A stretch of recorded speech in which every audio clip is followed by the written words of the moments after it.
Mm-hmm. Okay. Uh, ask your question again, Robert. So I've heard it said that if you understand paticcasamuppāda, you understand the entirety of the Dhamma. What are your thoughts on that? Um, it goes back to two different statements that I've heard that the Buddha has made. One is the statement of he who sees me sees the Dhamma, and he who sees the Dhamma sees me. Now, he was doing that in respect to that some students uh, were overly attached to him as a teacher rather than just an example of what to do. They wanted him to do it for them. Okay, so that's the first part of it. Now, the second part of it is that following along, he who sees paticcasamuppada sees the Dhamma, and he who sees the Dhamma sees paticcasamuppada. Okay. Now, what that means is that the Dhamma actually is the ability to see what's going on. All right, that's what the teaching of the Dhamma really is. The Dhamma is actually a good definition of the word Dhamma would be the word thing, Thing. Okay, so when we say Dhammakaya or the full body of Dhamma, we're talking about everything. Okay, and then when we're talking about Dhamma in the sense of the location or loka.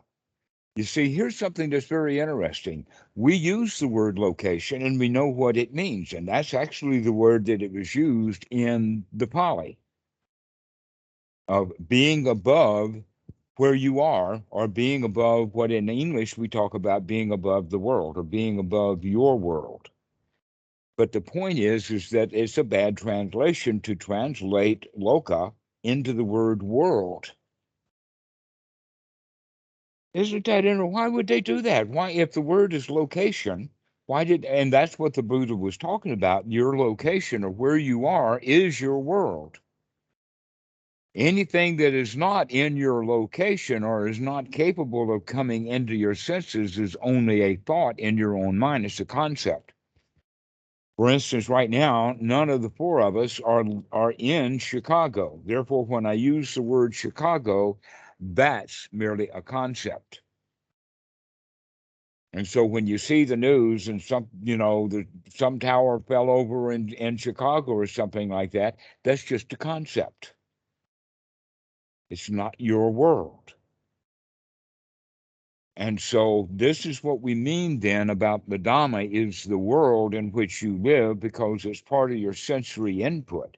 And so you could then say, well, what about Buddha Dhamma? Well, the answer to that is you could say that's the Buddha's thing. That's all it means.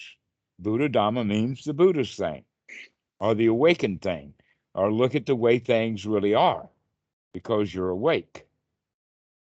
So when we're actually awake to whatever thing or whatever the thing is in the moment is the thing that needs to be paid attention to, which we could also in English use as your object of meditation.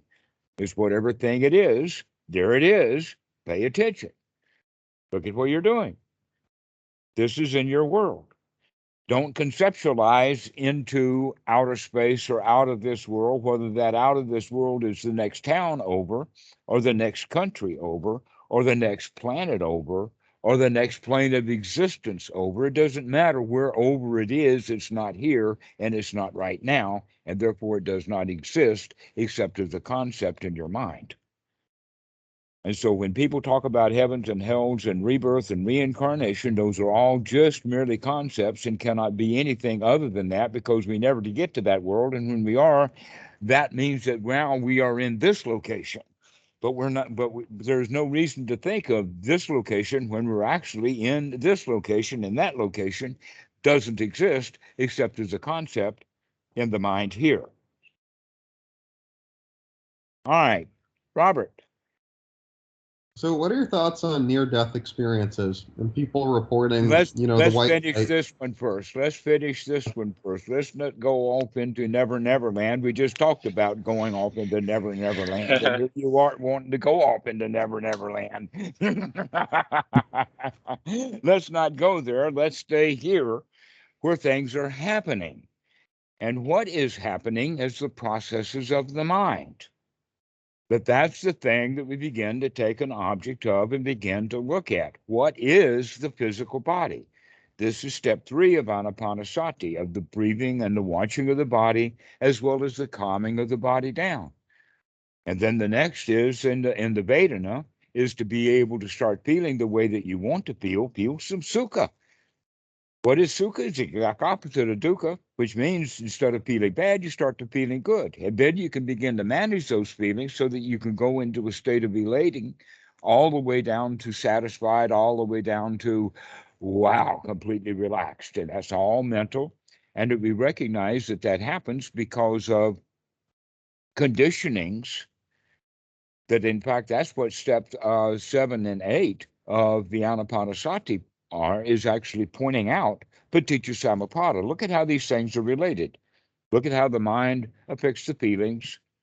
And we've just been talking about exactly how the mind affects the feelings, because the mind creates an object inside that has sometimes nothing or very little to do with what's happening on the outside. The actual input gets mixed in with sankara, or our memory base, so that what we come up with is sometimes completely different than what's actually out there. So an example of that would be that a meeting has got 10 or 20 people in it, and it's also got a camera. Everybody comes out of that meeting, and everybody's got their own version and view of what happened in that meeting, and no one knows exactly what that camera recorded. The camera got it right and accurately, and everybody else got messed up in perception, so that they didn't remember what happened in that meeting the way that anybody else remembers what happened in that meeting. There's some guy who remembers the tension between person A and B, and person X doesn't even know that A and B know each other. And so he doesn't pick up on that agitation between them. See? So there's a whole lot of stuff that gets messed up with perception. And so when we begin to see, getting back to Robert's original question, by being able to see how the mind works and see the various things in the mind, that's actually what the teaching of the Buddha is all about, because most of the things in the world are really not in the world, they're in one's mind. It is all mentally oriented, and we can see the process of how all of that stuff gets created. That means that we can choose how we're going to create stuff. And by being able to create it correctly, that means it can live a very happy, useful, wholesome life. And if we keep tripping on the same things over and over again, we keep falling into the same mud over and over again and start to blame that root that we tripped over rather than seeing that root and beginning to, let us say, polish it off. So that's how the paticcasamuppāda is related to Dhamma, and how the Buddha is related to it. That Buddha is the example of the Dhamma and of the paticcasamuppāda for us all to figure that out. And when we do, the outcome is that you are also awake. You can see what's going on. Why are you awake? Because you're looking. Why are you looking? It's because you're remembering to look and you're paying attention. And that's what the word Buddha means. It means being awake, looking at what's going on. It doesn't mean that you're a master or a miracle worker. Doesn't mean you can fly through the air. Doesn't mean that you can go from this location to that location. All it means is you're awake. You're paying attention. You're seeing what's going on. And if you get close to death and you're able to do that, then in fact, everybody has near-death experiences on a regular basis. It's called sleep. and you lose consciousness. You're dead. They even call it dead to the world. Yes, Robert. So I was just looking at a graph of the paticcasamuppāda. So sorry if you guys covered this before, but I noticed that that a name and form leads to the six sense spheres. Wouldn't it be the other way around? That first there's sensation. No. Name and form is a reference to perception. And sometimes there's another Pali word for that, which is sanya. So that perception, and then the salāyatana. By the way, you've just got bad translations. That's all. Sure. The salāyatana is the result of perception. So cognization is perception, and that which is cognized through cognization. Okay. One is the process, the other is the result. The process is name and form. The result is what the name, the form, turned into the name. So nāmarūpa means you're turning the actual image or the form or the reality, the rupa is the real thing, into a name inside the mind, an understanding of it, a handle for it. Name and form is perception, and that name that you came up with, the salāyatana. So you could say that you have perception, consciousness, which is actually seeing the form. And then you change it from a form to a name in the process of nāmarūpa, and then you come up with the salāyatana, which is the name. That's it. They're not backwards. Got it. So as far as phassa goes, sensory contact stimulation, that then leads to Vedana, right? So where is Vedana. Vedana? So where is the process of thought? Is thought considered part of phassa? The thought is the salāyatana. That's the thought, or the concept, or that which was perceived. So so Not the salāyatana. gift is given, but the gift you received. So if salāyatana comes before phassa, which is sensory contact stimulation, wouldn't it be that sensation comes first and then thought? You think about the sensation? Absolutely not, Robert. No. That in this sequence we're talking about, where do your feelings come from? Let us say that two people are standing on the street corner and they see a third person coming down the street on the other side of the street. How that person is dressed, the clothing that they're wearing, impacts these two people on this side of the street differently. Why? Because of the fact that it wasn't the actual clothing that they're seeing in this moment.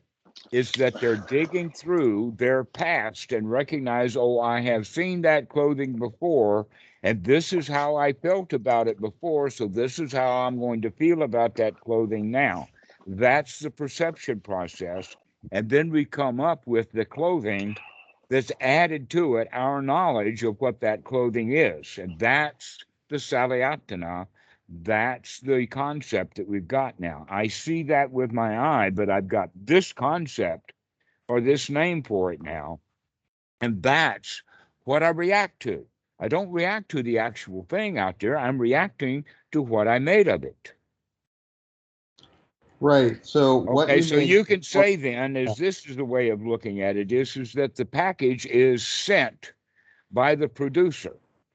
The sending of the package, that package as it was wrapped up, was what they sent. That was the consciousness, okay? The transportation messed that thing up. Perhaps it was a rough ride or a rough handling or whatever. And so the package that you opened when you got it home is not what was sent.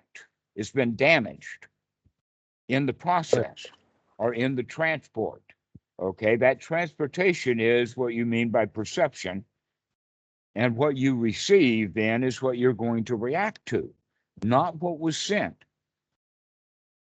Right. And so my understanding was that first you perceive something and then you have a thought about it and then you have a feeling. But it Okay. seems to me, Well, you have a feeling. It depends upon the thought, how it contacted you. right, So that if a thought contacts you in one way, then the feeling is going to be joy, sadness, anger, or whatever feeling in the sense of I like it, I don't like it, right? So right, that is what impacts us, and the impact is bringing up a feeling. So the result of the internal image that we've made impacts us. That's the result of what we've done. That impacts us, and we have feelings about it. In the Pali, this is the salāyatana, the pasa, the contact, and the vedana. right. Okay. Now, one of the ways that you can think of it is that a sensation of the body is sensory input. One thing can be, let us say that two situations happen. One person is standing there and another person brushes by, in a similar situation where a person is standing there and another one brushes by. In the first case, the brush meant nothing to him. It was the same brush as the second one. But in the second one, that brush, that touch, ticked him off. How dare you touch me? Okay, so this is the touching that we're talking about, that contact. So that sensation was sensory input. But what he did with it was the touch that came into the mind was, how dare you touch me? And the other one, oh, there's nothing to it. One of them had a memory of getting touched and didn't like it or something like that. Okay, so the actual brushing aside or getting touched, the sensory input of the touch itself, is not the result. The result is what we did with that touch. And that's what impacted us to bring liking or not liking up. Go, Robert.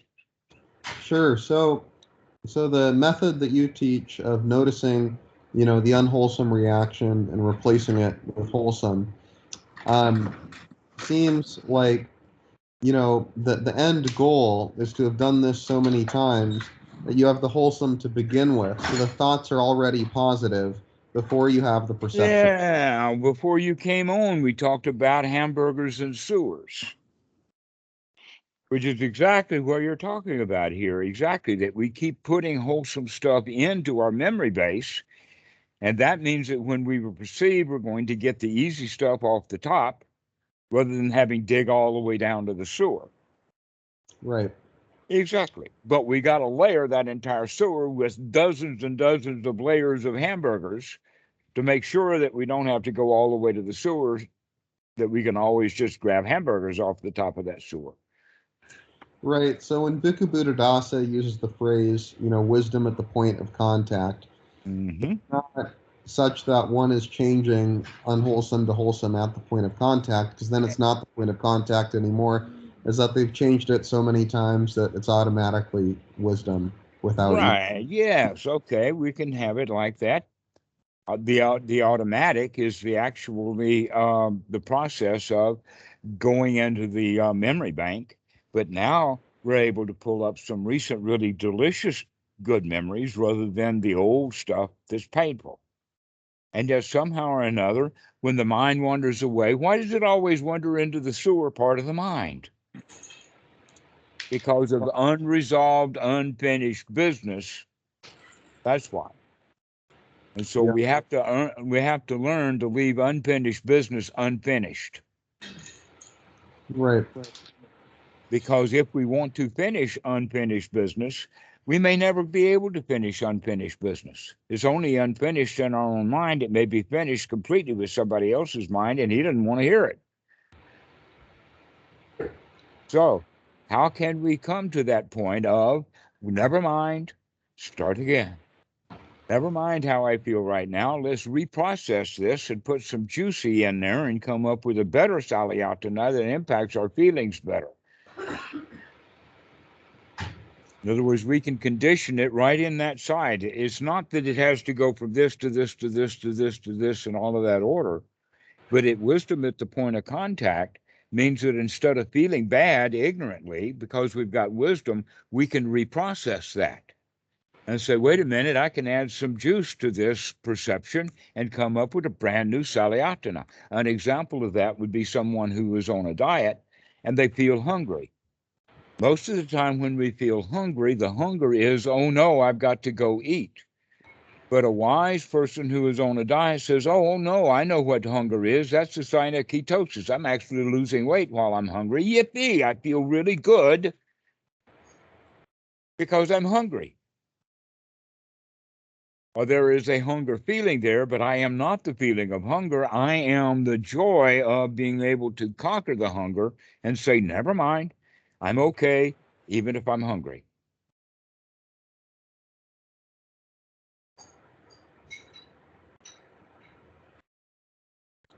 So that's the way of looking at paticcasamuppāda, in the sense of it's a very active way of looking how the mind operates. And we've got a choice basically anywhere along there.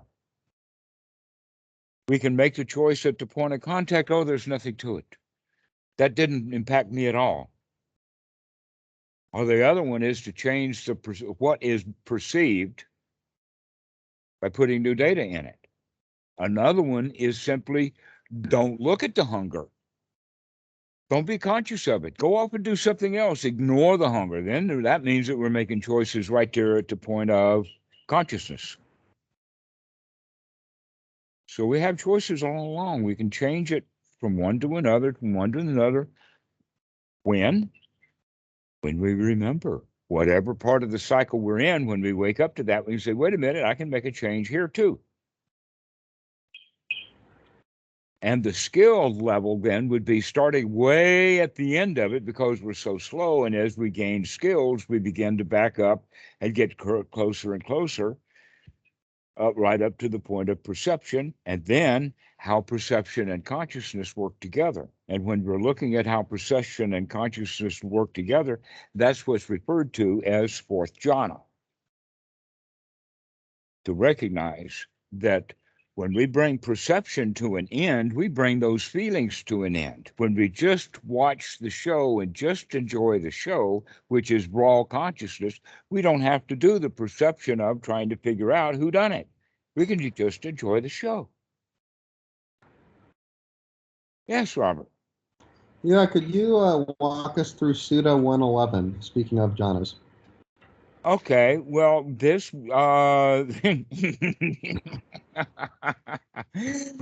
Robert, it sounds like we programmed this in advance.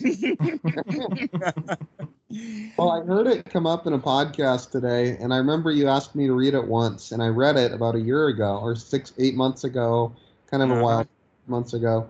And we never really talked about it after I read it. I kind of told you, oh, I read it, and then we kind of moved on. So I thought, when I heard it mentioned today, oh, it'd be fun to ask Dhammarato to go into that in more detail. Okay, well, let's do that in a whole different broadcast because that's an important, long-winded kind of thing. Okay, cool. All right. So do you have any particular questions about it right now that we can go into a little bit of? Yeah, I know you teach that first jhana is really, the primary jhana, and that the rest are kind of ancillary. But the Buddha, detailed these other 7 jhanas. No, he didn't. Didn't do it. So yeah. So what do you see as the purpose of these other jhanas? Are they just natural occurrences of wholesomeness? That the first jhana is actually all of the work needs to be done, and for some people it's easier to do than others. And it has various characteristics. And when all of the characteristics of first jhana are there, that gathering of the characteristics or gathering of the aggregates, or gathering of the various parts together, is the samadhi. And that samadhi then, with all of those things, that's what we mean by integration or bringing together, is the samadhi. And when we have all of those 5 things, then we can begin to play with each one of them in turn. That's the important point about that particular sutta, is that once we gained first jhana, then we play with various pieces and portions of it. And as we're playing with various pieces and portions of it, by playing with that thing, that defines that particular jhana state. In other words, when we're really, really playing with piti, which means we're really, really involved with feeling so good that we don't even have to talk ourselves into feeling this good anymore. We just, wow, it feels so good. Then that we're actually in the second jhana, because that's what we're paying attention to, is how good we feel. Okay. And then the third jhana would, how good do we feel because we feel completely satisfied? Oh, wow, this is just so, and that would be the third jhana. So in fact, you could say that, metaphorically speaking, breathing is the first jhana, and the second jhana is a long, good, deep in breath, and the third jhana is a long, deep out breath, and the fourth jhana is the gap between the out breath and the in breath, when there's no breath. Now, a lot of people in the West have the idea that years and years of work and research to get to first jhana, and then years and work and research to get to second jhana, and then years of work to get to third jhana, and then years of work to get to fourth jhana. Have you gotten that concept before? Have you seen that? Every one of these are major milestones, okay? But rather, a way of looking at it is that all you have to do on vacation of the first jhana is to get yourself into Disneyland. And once you're in Disneyland, now you can go on the roller coaster, you can go on the ride, you can go on the, you can go to lunch, you can do whatever you want to within Disneyland. And these are the higher jhanas. The big work is getting yourself into Disneyland. Once you're there, you start paying attention to what you've got. And so the jhanas are not that much work, but it's really, really things called attainments that Western mind is looking for. So I've got to attain this, and I got to attain that. I got to get attainment of this fetter, and that fetter, and the next fetter. I got to get attainment of this jhana, and the next jhana, and I got to get rid of the, and attain the Sotāpan, and then the Sotagama, and then the Anagama. No, man, these are all old ancient descriptions of states of mind that people knew all about. But because as the language is foreign and the concepts are foreign, we don't understand that these are normal ways of the human mind working. And when it's working correctly, you feel really good. And when your mind's not working correctly, you feel rat. You feel bad. And that every human being is a combination of one or the other, up and down. Sometimes you feel like a nut and sometimes you don't. And now we're saying you start watching this process and see what's going on, because you've got choices here. You don't have to have the ups and downs based upon the slings and arrows of outrageous fortune. If you know how to dance, let the slings and arrows come, because you know how to dance around them. And so this is the whole teaching of, it's not that these jhanas are special, it's look at what you're paying attention to. Are you going to pay attention to piti? Are you going to pay attention to sukha? Are you going to pay attention to the equanimity that comes even more soft than the sukha, complete relaxation? Then from that state, when you're completely relaxed, the mind is really sharp and really focused, so you can begin to see how the feelings arise based upon this earlier stuff that's in the early parts of paticcasamuppāda. We're really quick, so that we can see this relationship between consciousness and perception. And what is it that's really being looked at, and what is it that I imagine it to be? And that imagination process is the perception that we need to start working on, because when we can bring that perception to a stop, we bring the feelings to a stop. And that's the equanimity. So when you're looking at equanimity, you're actually looking at lack of feelings. And when you're looking at lack of feelings, that means you're looking at lack of salāyatana, because there's nothing there to impact you. And the reason for it is because there's nothing there, because you're not doing a lot of perceiving. You're just letting input be input. That's that sequence that they're talking about in that sutta number 111. Nothing to it. That's so funny. There's really nothing to it. All we have to do is look at it. We can see for sure, oh, this is only here because of the cause and conditions. Other than that, there's nothing to it. Let me go look at the cause and conditions of this thing. And then we see that, oh, there's nothing to that because they were caused and conditioned by this other stuff. And when we get down to where we're not causing and conditioning anything, then we're just enjoying the show, just in sensory input.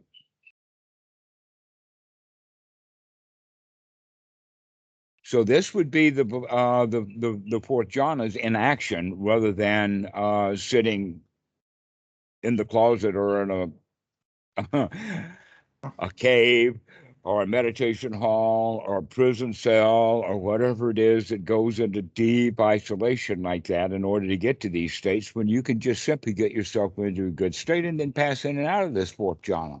Go take a look at it, see what's there. So what if you can't maintain it? You can at least maintain the first jhana. That's what the Buddha recommends.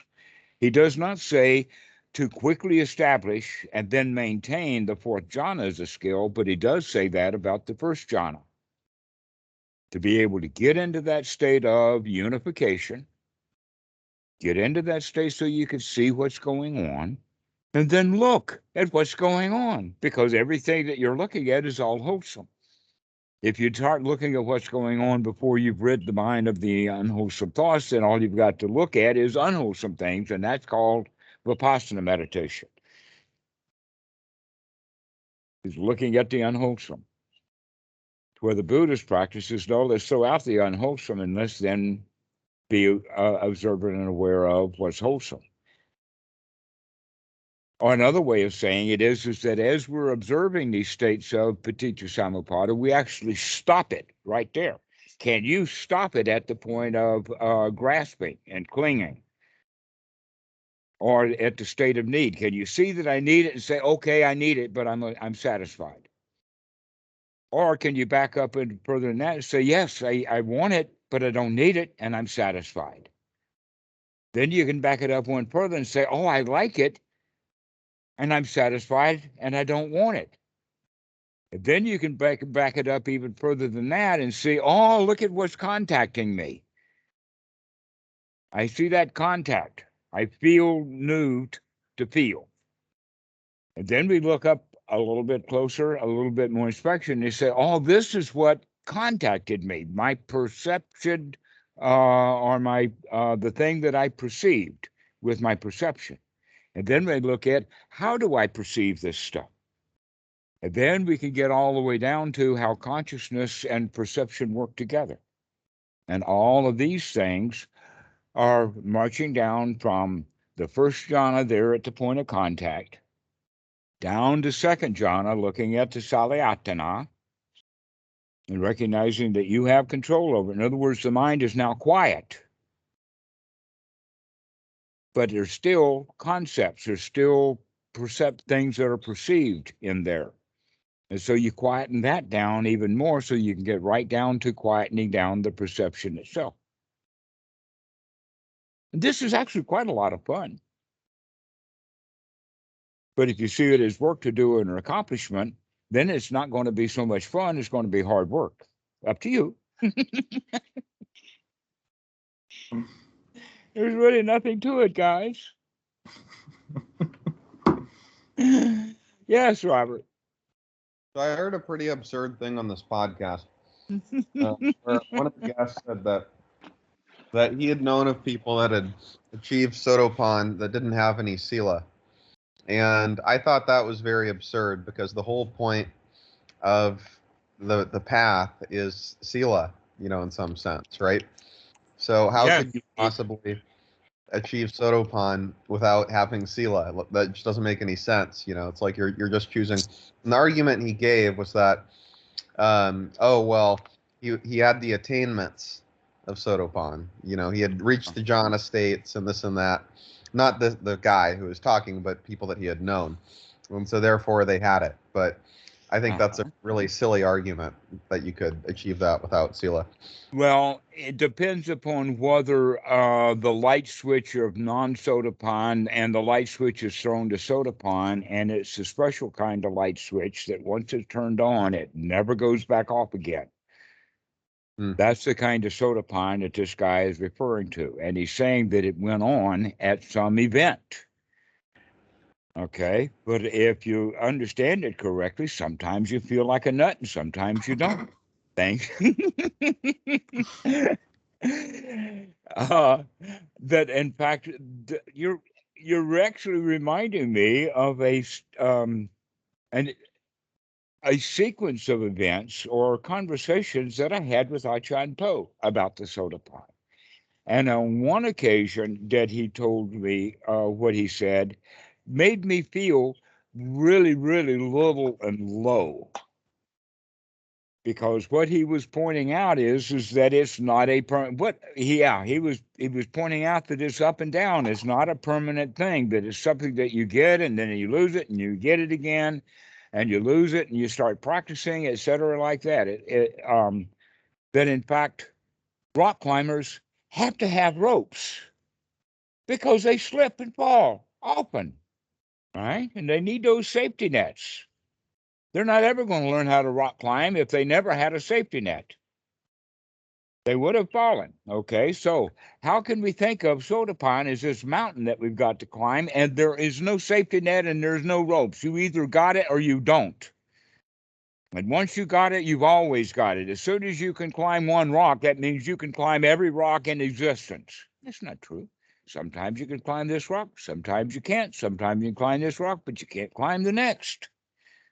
So that whole idea of that it's an attainment or it's a state that is permanent or everlasting is incorrect. What you can think of it is that in this moment, and perhaps because of the attitude change for a long period of time, he's in Sotāpan, but he's not going to be in Sotāpan every minute. Sometimes he's asleep. What is a Sotāpan when it's asleep? I mean, it's just a human being that's asleep. There's no distinction there. So at one point in time, somebody could have been Sotāpan. In fact, during that experience of the attainment of Sotāpan, obviously in that point in time, his sila was perfect.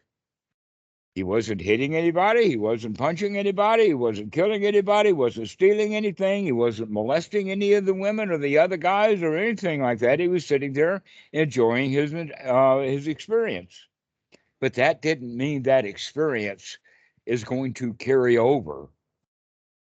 The only thing that's going to carry over are the skills of remembering, to remember, to wake up, to go back there and do it again and again and again and again. That's what builds up the Sotāpan, not a particular experience. And that in fact, we can say that the experience of the Sotāpan is also not just tied with sila, but it's also tied with the first three fetters. So that the actual definition of Sotāpan is one who has mastered these first three fetters, not someone who had an outstanding fit. And so the first fetter, we can say then, is the fetter of the self of grasping and clinging after I's and me's and mine's and wanting things. The second fetter is our association with the world, the rites, rules, rituals, and way things are supposed to be. Grasping and clinging after the things that I want from the world in order to make me better off. So the first and the second fetter are deeply interrelated. And when you recognize the second fetter for what it is, then you recognize, oh, the first fetter is actually up to me to fix. I'm not going to get anybody else to do it. And so these things work in stages. These are the various insights that we have. The real insight is as to who I am and who I am not. Now, the really important and the best question to ask is not who am I, but to ask the question who I am not. And a better way of even looking at that is to, instead of looking at who I am or who I am not, is to look at, is this dukkha or is this not? That's what we really look at, that I'm not important here. The I shows up after the dukkha or when the dukkha shows up. But when there's no dukkha, there's no I. So this is that first fetter. So the second fetter is our grasping and clinging and wanting and desires that are associated with our location and our external world, both conceptually and real. And then the third fetter, the fetter of the eradication of doubt, is our desire, lust, and thirst for information. We think we got to know it all in order to get anywhere. The more we know, the better. Okay, knowledge is power. Secrets are important. You don't want to let this out, all of that kind of stuff. Okay, so that's the third fetter. But when we recognize that we can be comfortable without knowing everything, all we need to know is enough. What do I need to know? How my own mind works. And that's all I really need to know. I don't need to know much of anything else. I don't have to read any books or go to any plays or travel anywhere. All I need is to know and to remember that I'm okay right now. So that whole idea of thirst for knowledge, and this is what Western Buddhism is all based upon, is based upon the thirst for knowledge. True. And a little dab will do you. Just enough. So when you have the right knowledge, that doesn't mean you have a whole library of stuff. You just got the one page that you need. Everything you need to know can be written down on one page. And we don't need all of that other stuff. So these are the three fetters. When one comes to the point that they recognize that they've got enough knowledge, they don't need any more. When one comes to the point that they've got enough from the world, and they don't need any more. And when they've got the knowledge of, I've had it up to here with me, and I don't need any of that anymore, and I'm satisfied without it. So when I become to a state of satisfaction without me and trying to protect me, when I'm satisfied with not trying to get anything from the world, and when I'm satisfied with not trying to get anything out of knowledge to get more so that I know how to do it, I've got everything I need. That is actually when one is in that state in the moment, they're a Sotāpan, which I imagine all three of you are right now. That's all there is to it. Not much there. Sotāpan is not an attainment, it's a state of mind. And when one is in that state of mind, one is really satisfied. One is eager to hear more of the Dhamma. We're satisfied with what we've got, but we like to hear the same little old things over and over and over again. Yes, Scott. So, if that's Sotāpan, then what's Arhat?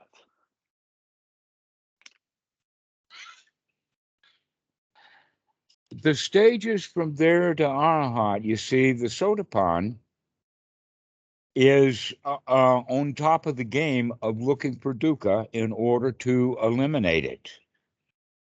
So let us say this pre-Sotāpan phase was all the heavy-duty practice that needed to be done, which is also the same practice that needs to get into the state of Sotāpan, or excuse me, state first jhana, because when one is in first jhana, they are in the state of Sotāpan, almost by definition, but certainly by logic. So when you're in that state, that means that you've already accomplished something because you've been practicing well. So the practice is there. Once we're in the state of the Sotāpan or then the state of first jhana, now the work to do is to perform well this music that we've learned. Okay? And when we've learned that music so well that it's a dance, that's the Arahat. The Arahat is the one who doesn't have to work at performing anymore. In other words, he's gotten, through wisdom, so far from dukkha that he can dance all over the place without any fear of stepping in a cow pie. He's got to feel pretty well cleaned out now. And what has he got cleaned out? Greed and ill will that are still part of the Sotāpan's awareness system, because he's got to avoid those things. And so that's what he's going to be working on. And the working on that is to, first off, is to hone them down and then to polish them off. And that's the state of Sotagami and Anagami. Okay. And then the 5 higher fetters are what we deal with all along. A lot of people think that, oh, I don't even deal with the higher 5 fetters until I've already reached the state of Anagami. Now, what the state of Anagami means is that we can, in fact, not show it on the outside. That all of the rupa stuff, all the grasping and the clinging that other people do, you can see that. But the Anagami is the one who can keep it inside in the sense that he doesn't let it manifest itself into bodily actions. He's that on top of his game. It doesn't show. But he still has to deal with that stuff. Okay, so the dealing with that stuff all along is the same thing. And that is basically from being able to get into the state of Sotāpan, one has to be in that moment in a state of fearlessness. Ultimately, we deal with our fear of death. This is what the point of arupa raga and rupa raga are all about, is to being satisfied with we're going to die and be satisfied with I ain't dead yet. That's the hard part, because we could be satisfied I ain't dead yet, but we can't be satisfied with the thought of, yes, I will be dead soon. Okay. So these are the higher things, but we deal with those from the very beginning anyway. It's just the Arahat is so skilled with dealing with dukkha and skilled with dealing with his own greed and dealing with his own ill will that he's going now down to that level of dealing specifically. An example of that would be competition. That even the Anagamis will compete with each other. But the Arahat, he doesn't compete at all. He doesn't need to compete because he's already know that when he competes, he's going to set it up to win, and he's going to win the game every time. That the Arahat sets his own rules, and so he always wins that game. Never mind what rules that you're playing when you play the game with me. You're playing by your own set of rules, but the Arahat sets his own rules, and the only rule he has is, I've already won this game. Now it's just a game to play.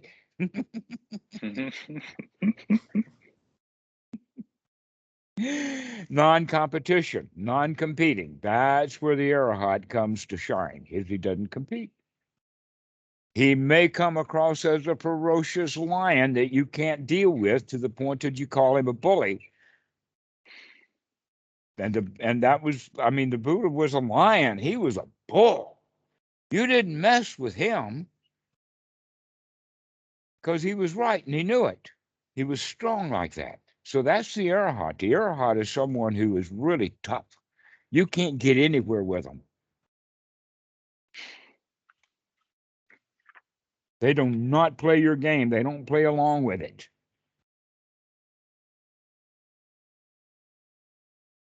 And so that's an example of Arahats in action. Good example, Bhikkhu Buddhadasa. Basically, half of the army was at Wat Suan Mok insisting that he get on this helicopter to take him back to hospital. And by the way, this is a king's helicopter. And Bhikkhu Buddhadasa would not go to Bangkok to die. He says, I'm going to die right here. Now, that's the bull. To not get on the king's helicopter. The king is in the helicopter. The king of Thailand is in the helicopter. The Bhikkhu Buddhadasa says, I don't want it. If Air Force One or Marine One landed in your front yard and says, you come with me, boy, are you going to go with him? You better believe you'd go with him. You'd be going at great reputation. Bhikkhu Buddhadasa says, oh, I'm not having any of it. Robert, you're eating with your hand raised. Yes. So, yeah, it's doing two things at once there. So I noticed, you mentioned this earlier. A lot of the fetters are highly interconnected. Mm-hmm. So, for example, you have a personality view, the first fetter. Then on the eighth, you have conceit. And it seems to me that if you were to get rid of personality view, you would also get rid of conceit at the same time. So why are those different fetters, and what's the relationship between them? The difference between the tree and the stump, that a tree is a tree with the tree and the stump, but you could cut down the tree, but you leave the stump. And if that stump is there and you leave it alone, that stump's going to grow back a new tree.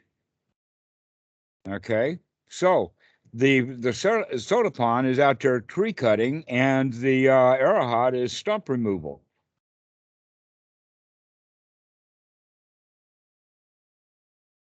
Does that make sense? Sure. So conceit then would be the root of personality view. Yes, exactly.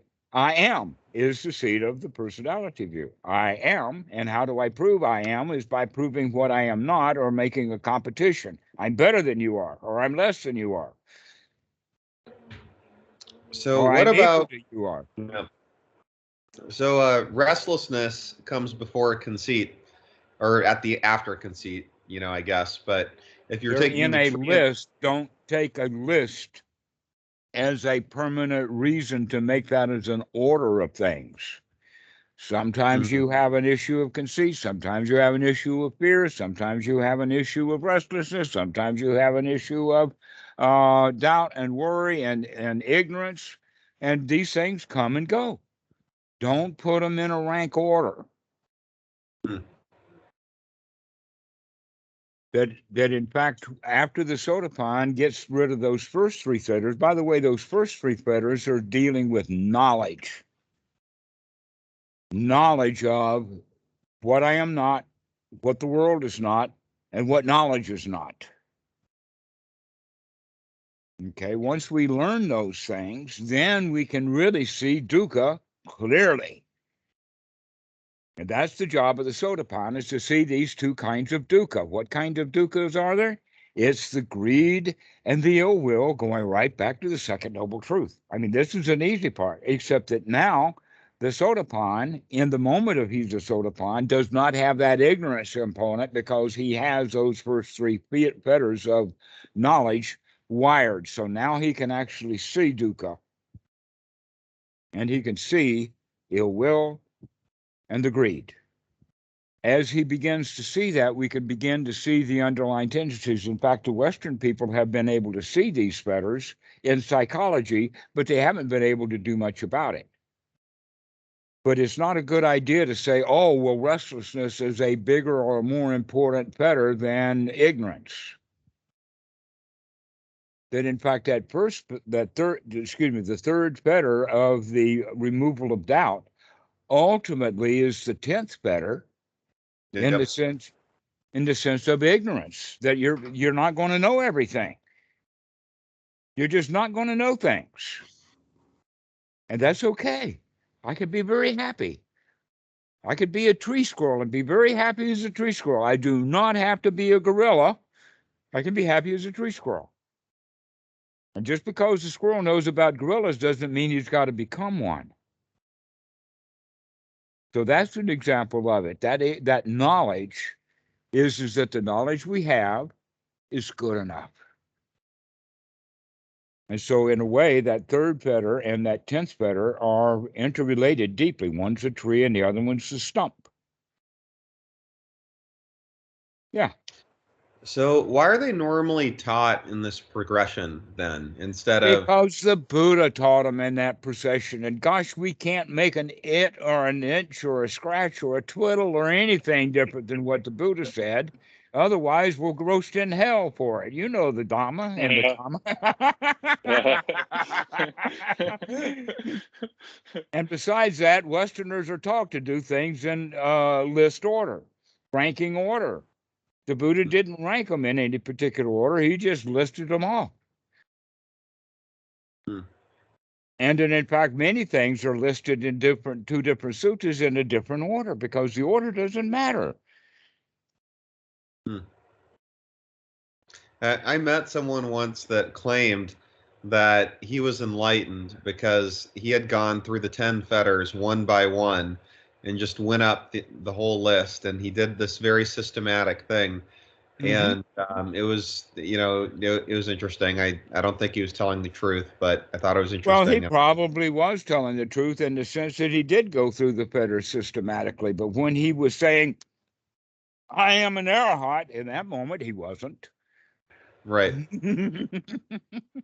He might have been an arahat once in a moment or two when he was looking at the fetters, but when he's bragging to you, he's not. Right. Well, it's funny because on the podcast today, it was two people who had been claimed to have been arahats, and one of them was talking the whole time, and the other was only quietly getting in a comment every now and then. And I could tell that the real arahat was the one quietly getting the comment in. That was how I felt about that conversation.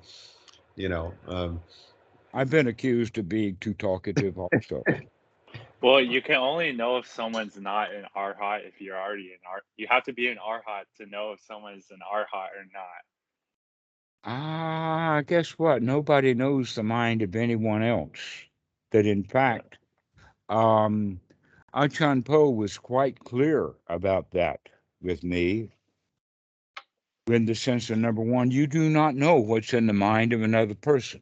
If you observe carefully, you could see behavior, but know that that's all you could see is behavior. You do not know. And in fact, they may be a very skilled liar, or they may be in such a habit of lying that they don't even bother to recollect whether they're lying or not. They just spout off whatever they want to say. Good example of that is Donald Trump. He doesn't care about what the truth is. He's only trying to protect himself. Okay, so we don't really know what's in the mind of another person by what they say or what they do. Wow. Well, that's all we've got to go with. What they say and what they do. What we can say is that we can observe behavior and words that they use to indicate they are not what they claim to be. In other words, it's really, really hard for someone to get away with calling himself an arahat on the day that he robbed a bank. But like you were saying, an arhat is not playing the competitions of who's an arhat, who's not an arhat, right? Exactly. Doesn't matter. It's just a word. Like, Does good it for you, mean? man. You're an. Pardon? Like, if someone tells you they're an arhat, you could congratulations. Like, good for them. Mm-hmm. There's no reason to say, oh no, this person, I don't think he's an arhat. You didn't say that right. Because Exactly so. that's a competition, right? Exactly. All right. But people who will brag that they're an arahat, that's a competition. They're bragging. They're saying, I am Right. this. And Agreed. generally, arahats, let's see, arahats just are bulls. They don't pretend to be and they don't claim to be. They just do it.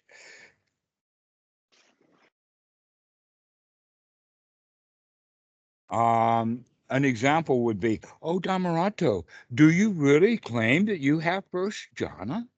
The answer is no, I don't claim anything. Why should I claim anything? But if you want to know about first jhana, listen. We'll teach you the ingredients so that you can do it yourself. And then when you're in first jhana, you won't worry about who else is in first jhana or not.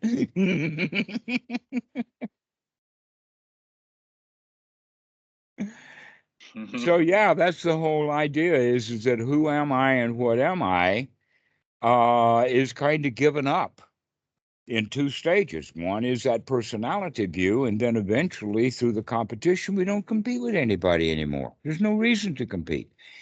Now, there's another way of looking at arahat that kind of lets everybody off the hook. And that is the definition that the Buddha used for the word arahat, not the one that very heavy-duty scholarly monks in Theravada tradition will use, because they will use the definition of these 5 higher fetters. But the actual definition of the word arahat in the time of the Buddha, the word that he borrowed to use, was an arahat is one who is worthy of praise and worthy of gifts. Worthy of honor, worthy of gifts. Sometimes politicians are like that. In fact, that's part of the reason why diplomats and kings give each other gifts, is to show that I appreciate you and I think that you're worthy of gifts, and I don't even care what you do with my gift. So when we give people a gift, that means that we assume that they're worthy of that gift. So if you use the word arahat like that, and anybody who claims that they're an arahat, all they're really claiming is that they're worthy of respect and worthy of gifts. Well, everybody's worthy of respect and worthy of gifts from time to time. What's the point? There's no big deal about it.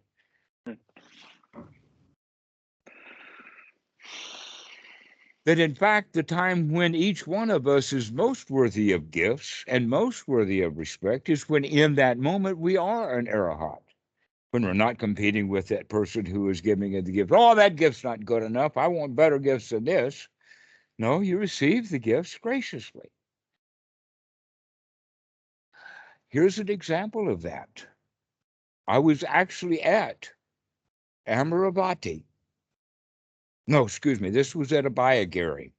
Words are backwards. One in California. And that a Thai man came into the kitchen angry. And he started storming through the kitchen. And one of the things he found on the bottle out of the, and he put it on the table angrily, and it was a bottle of soy sauce that had a picture of a fish on it. And then he found a box of Toasties. I remember it specifically because this box of Toasties had a great big picture of a morning chicken on it. And so he grabbed that and he put it on the table. And he was fuming in high-speed Thai, and I didn't understand. But after he left, what had happened was that he went in to give donations to the temple, and the only monk who was in around at that time was a junior monk. And when this guy was there presenting all of his gifts, the monk was so stupid as to say, "Oh, we're vegetarians here. We don't eat this stuff." And that monk, that stupid monk, lost that donation and that man's heart. And some of the Thai women who we were talking about, I mean, this caused a big kerfuffle after that Thai man left. And one of them says, "Well, I would have fed it to the cat. Cats like to eat it. We got a cat here. We don't." You don't reject gifts, right? So when that monk rejected that gift, that was proof positive that he was not acting according to the plan. He was being selfish. He was thinking of it only from his perspective and what this guy is going to do for me, rather than looking at it. No, the real issue is that you want this guy to feel really good and warm and fuzzy because he's donating and giving gifts, and the gift itself is not important. What's important is that the gift is well received. And so one who is worthy of a gift is one who will receive it well, whether he likes the gift or not. So that's an aspect then of arahat. These are just ordinary things. I mean, an arahat's not some dude that sits on the top shelf of your statue bookcase.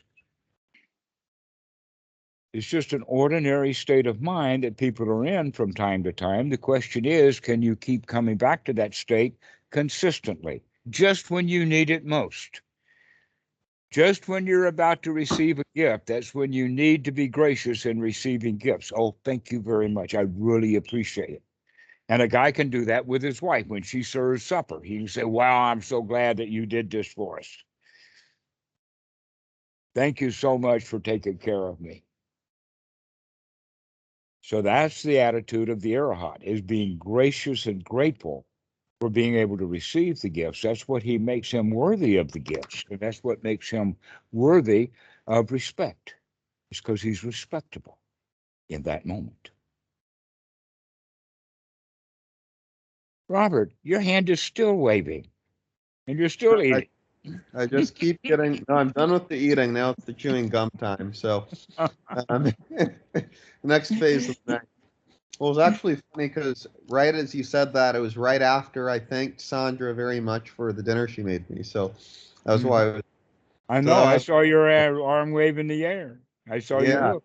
I saw that. That was great. But so your comment about. Thank you. So your comment. I appreciate the thank you. Very nice.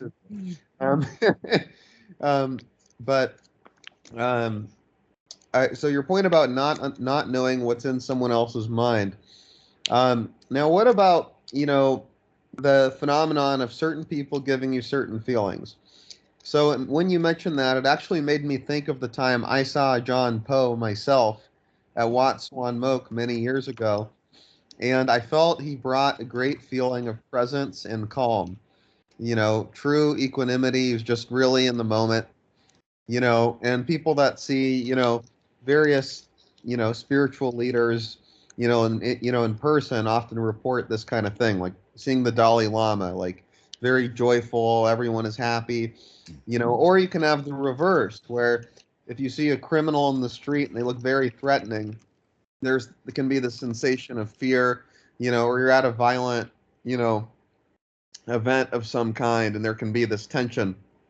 So what are your thoughts on these feelings that people are able to, that others receive from other people, and how it can seem so spontaneous in certain moments, such as, talking to, like you give people a lot of joy over Skype and YouTube, right? Which is, I think, one reason people love talking with you, right? Is because of that hit of joy, right? So I might not be able to read the other person's mind. You can definitely get a certain feeling, from that person. So what are your thoughts on this? Well, you're talking about behavior and activity and words and language, which is how we convey the joy. Achan Pho is sitting there with all of his joy. He's just not conveying it to you. You have to pick it up on a more subtle level.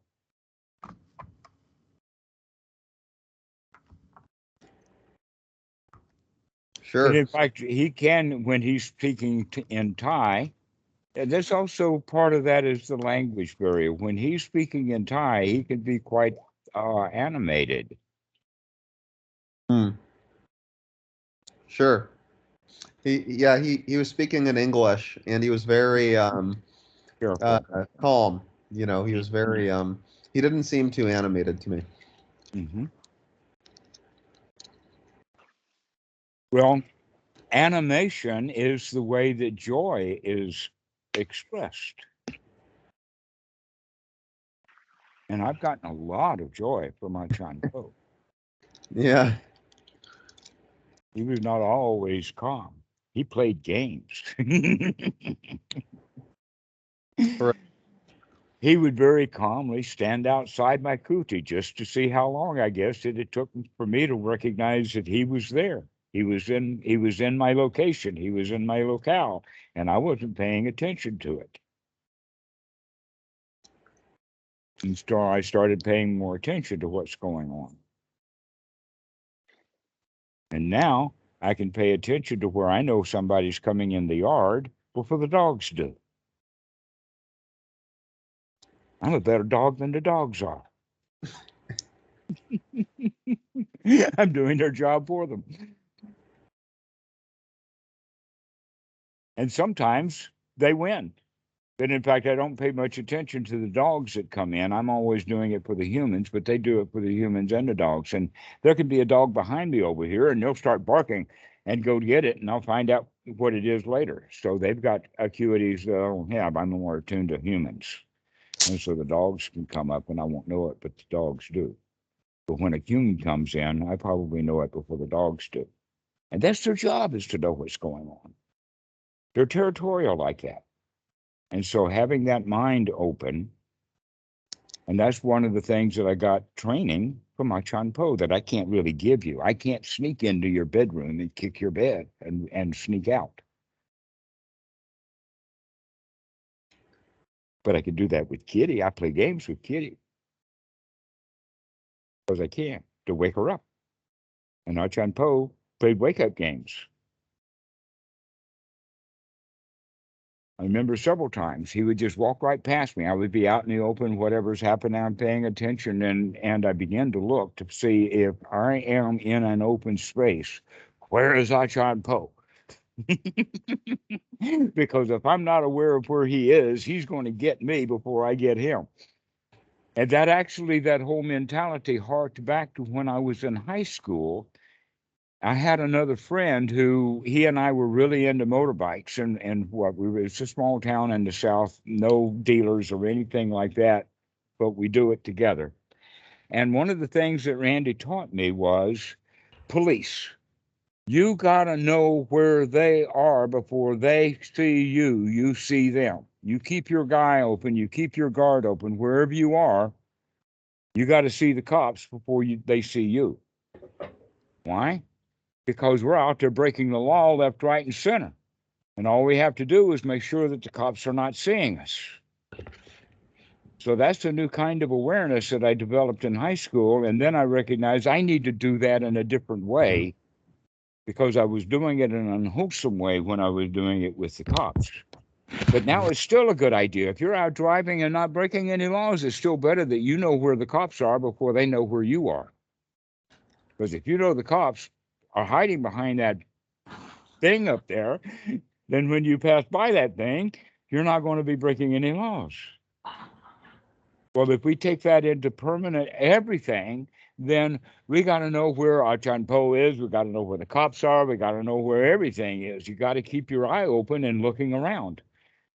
And so that he was teaching me, he would walk up behind me and he'd say a short sentence, and they were a variety, but he had some topics that he would use. One that he would come and just say the word ta-ta-ta and then walk away. In fact, I had to, where is he? Where did that word, I knew it was his voice, but where is he? Because he would just pass by. Another one that he would say in English, he would say, not sure, which is actually the teaching of both the third and that 10th fetter that we were talking about, is be comfortable with not knowing everything that's happening. Just keep watching. But be comfortable that you can see rather than worried about what you can't see. To be comfortable with the fact that you're not going to see very much. But in fact, the best thing that we can say is of all of the 100% things that are available sensory to us, an arahat will see about 10%, and most humans are down at about 0 to 1%, and a Sotāpan is up to about 2%. But nobody is going to go over 10%. There's just so much happening all the time that we're just not going to catch it all. But the point is that the more input that we have, the higher that ratio will be. And when we're burning our own mind and thinking about our own mind, we're not taking any sensory input. That's why we're down to the 1 or 0% level. You're just not paying attention to what's going on. And so when Achan Pho would come, I would know it. I could turn and smile at him, and then he wouldn't have anything to say. But if he did not get my attention before he arrived, then he would say something like "not sure" or "ta-ta-ta" or something like that, and he'd be inches away. I mean, he didn't do this 10 feet away. Monks don't go out in public. I mean, if I anyway, yeah, 10 feet's too much. 2, 3, 4, 5 feet. That's all. And so if somebody comes within 5 feet of you, do you know it? Or can somebody sneak up on you? That's another game that you can play that has to do with walking meditation. So at one point in time, I turned that around with Achan Pho. Can I sneak up on Achan Pho? The answer is yes, I can if I do it correctly. But I've got to catch him doing something like drinking water or talking to somebody. But if he's just sitting there, I can't come within 10 or 20 feet without him knowing I'm there.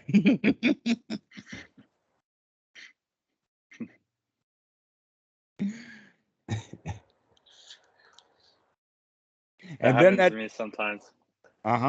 So this is a Where game that you right. That Tam, she constantly just gets really surprised, like pluck shy or whatever like that. I'm just standing right beside her. In fact, her face is like this. Her head is here, and my face is here, and I don't touch her with her body, but all she has to look is look that much out of the corner of the eye, and there my face is right on her. Because when people are not aware, it's very easy for someone who is quiet just to walk right up to them, sneak right up on them, and that terrifies them sometimes. I've done that to Thai people and wished I hadn't, because they thought it was a ghost or a pea. In fact, this is where the whole idea of flying monks come from. It's because a good monk can sneak right up on you and you don't even know he's there. In that case, it takes one to know one. Arahats have a hard time let us say, sneaking up on another arahat. But this is also the basic Zen training, and it's also martial arts training. It doesn't matter how much martial arts you have. If somebody's able to sneak up on you from behind and get you from behind, you're in trouble no matter what martial arts you have. So part of the real martial arts training is to be aware of your environment. Don't let anything happen within your location without you knowing it's there. Something big like a human being coming.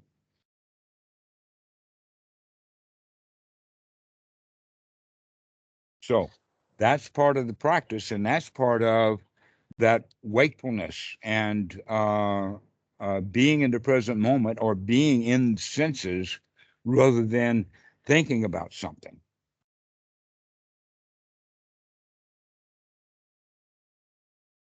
So I think that this is a good time to stop. We've already lost David and a couple of other guys.